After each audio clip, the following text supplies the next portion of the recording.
During the first pogrom, in the night from 25 to 26 June, the Lithuanian partisans did away with more than 1,500 Jews.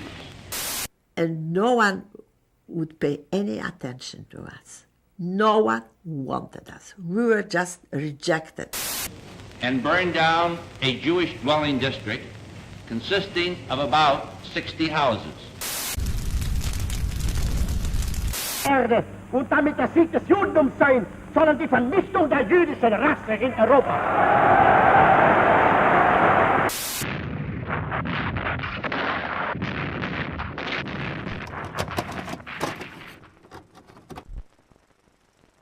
Chiune Sugihara, born on January 1st, 1900 in Japan.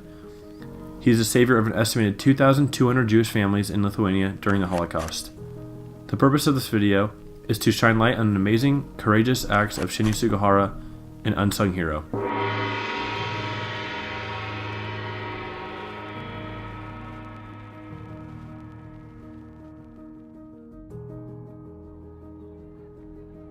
Chiune Sugihara was a middle-class worker for the Japanese consulate that wrote visas for a living. During World War II, he arrived to Lithuania in March 1939, but just a mere 4 months later, the Soviet Union invaded.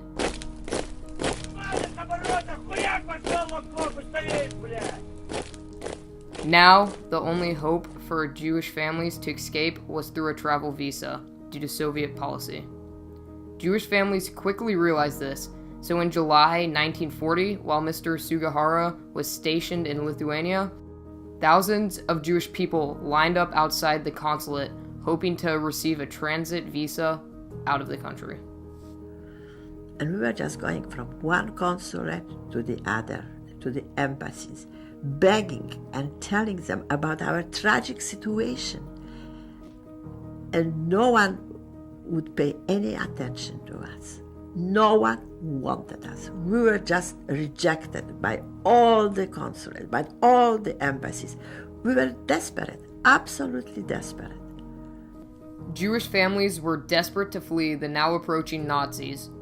If Mr. Sugihara would grant them Japanese transit visas, they could obtain Soviet exit visas and hope for possible freedom.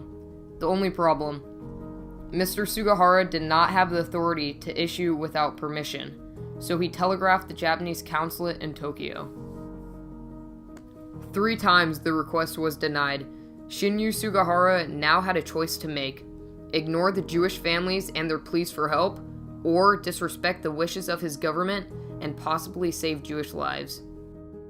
He ended up disobeying orders and handed out 2,139 visas to Jewish families.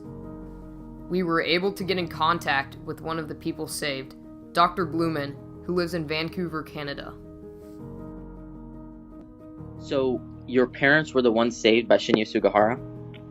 That's correct, and also an uncle and his wife. Poland was divided into 2 parts. One was the German Nazi-occupied part, one was the Soviet Union-occupied part.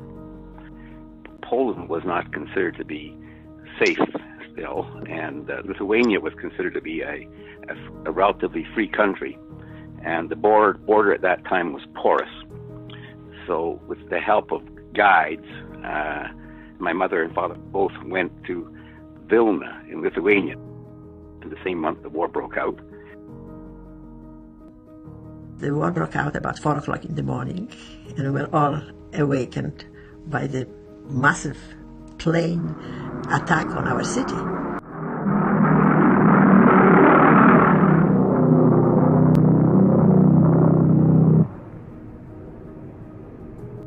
After arriving to Lithuania, things began to take a disastrous turn.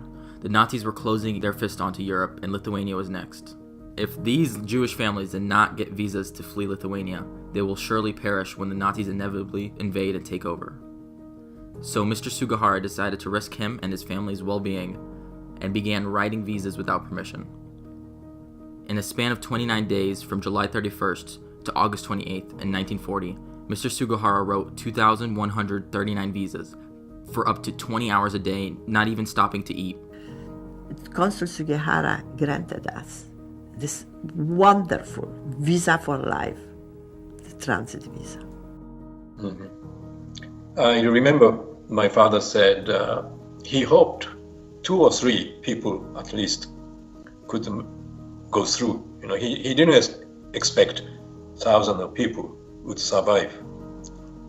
After 29 days of non-stop riding, he finally had to depart from his station in 1940. On the day he had to leave, he was writing visas in the train. He even gave out his official stamp and papers in hope he would just save a few more lives. He knew that if the Japanese consulate found out, life-altering consequences would emerge. But that didn't stop him. Because it was not about his life, it was about saving other people's lives. Ultimately, an estimated 30,000 Jewish individuals were saved by Mr. Sugihara. And over the years, through many generations, he is credited with saving over 100,000 people. I asked my father, why did you issue? Because he risked his life. And he was dismissed by Japanese government after the war when he came back. He said,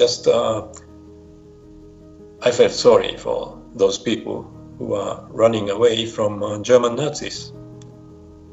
I felt pity on them. He said so. So that's all. Nothing like I wanted to be a hero or I was a hero. Nothing. After all that hardship, the Japanese consulate found out about Mr. Sugihara's actions. He was shunned and stripped away of his job, and for the next decade, his family would be separated and would struggle financially. After the war, when he came, of course, he had no job. He was dismissed. So he had to do anything, hard work.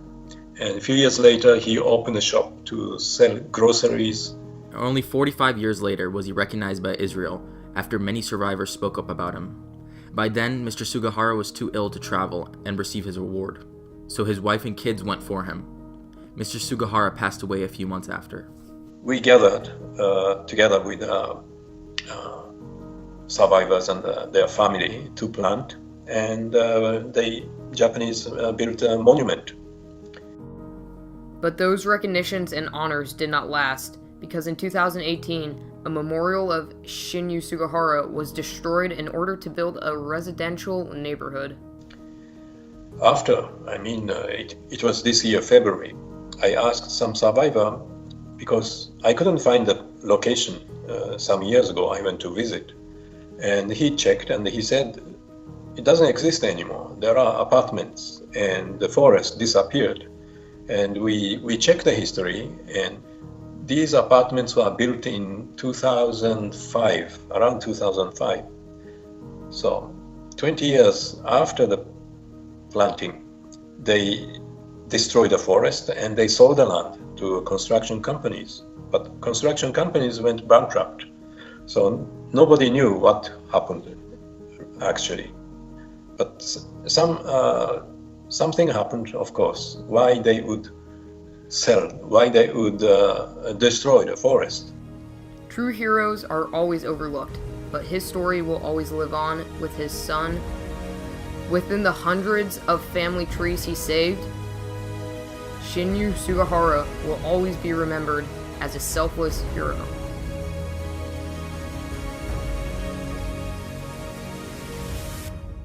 The Sugihara saved our family, that's all. We wouldn't exist without them.